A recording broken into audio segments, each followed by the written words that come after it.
What if everyone on Earth jumped at the same time? It starts with a countdown.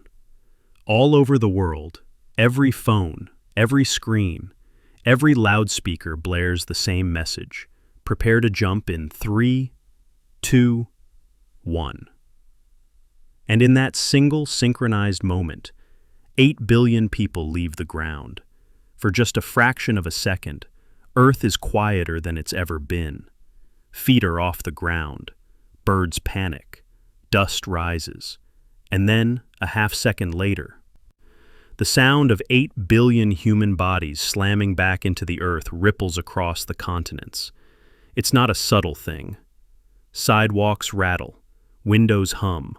Car alarms go off in every direction.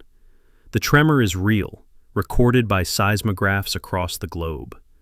A blip on the geological radar, sharp and unexpected. But then, just as quickly as it happened, it's over. So, what did we accomplish? Surprisingly little, at first glance. For all our collective effort, Earth didn't budge. Even though we might imagine our synchronized landing would push the planet in the opposite direction, Earth is simply too massive.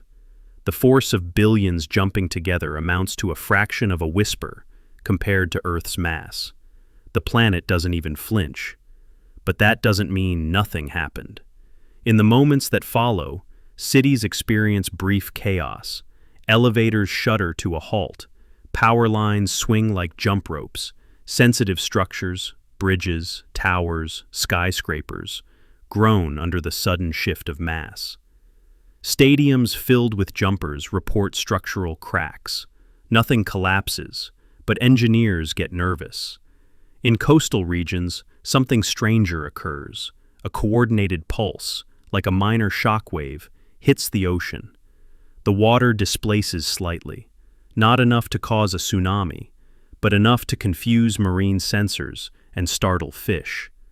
Tides, already influenced by the moon, register an anomaly they weren't prepared for, the result of a planet-wide foot thud. But perhaps the most interesting effects are psychological. The jump becomes the single largest collective action in human history. Never before has every human, across countries, languages, and ideologies, done the same thing at the same time. No wars paused for it. No political arguments mattered for those few seconds.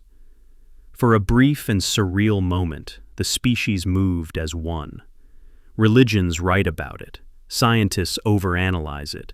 Musicians sample the echo of the jump and release global hits based on the heartbeat of humanity.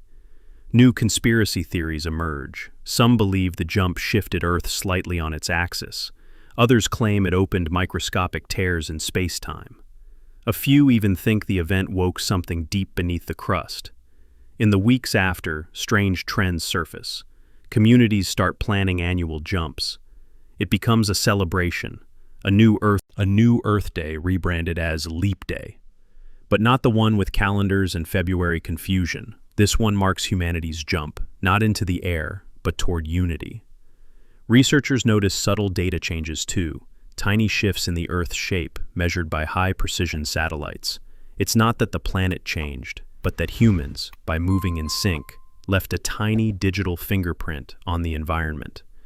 GPS satellites adjust slightly. Earth's atmosphere wobbles ever so faintly from the collective wind displacement. But more importantly, people talk. They talk about what it felt like to be part of something enormous, something absurd but beautiful. Strangers on trains swap stories of how they jumped.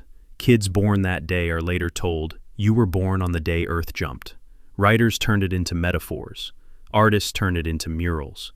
And for once, the news isn't about division, but about a bizarre moment of connection. In physics terms, Earth hardly noticed. In human terms, Earth was never the same again.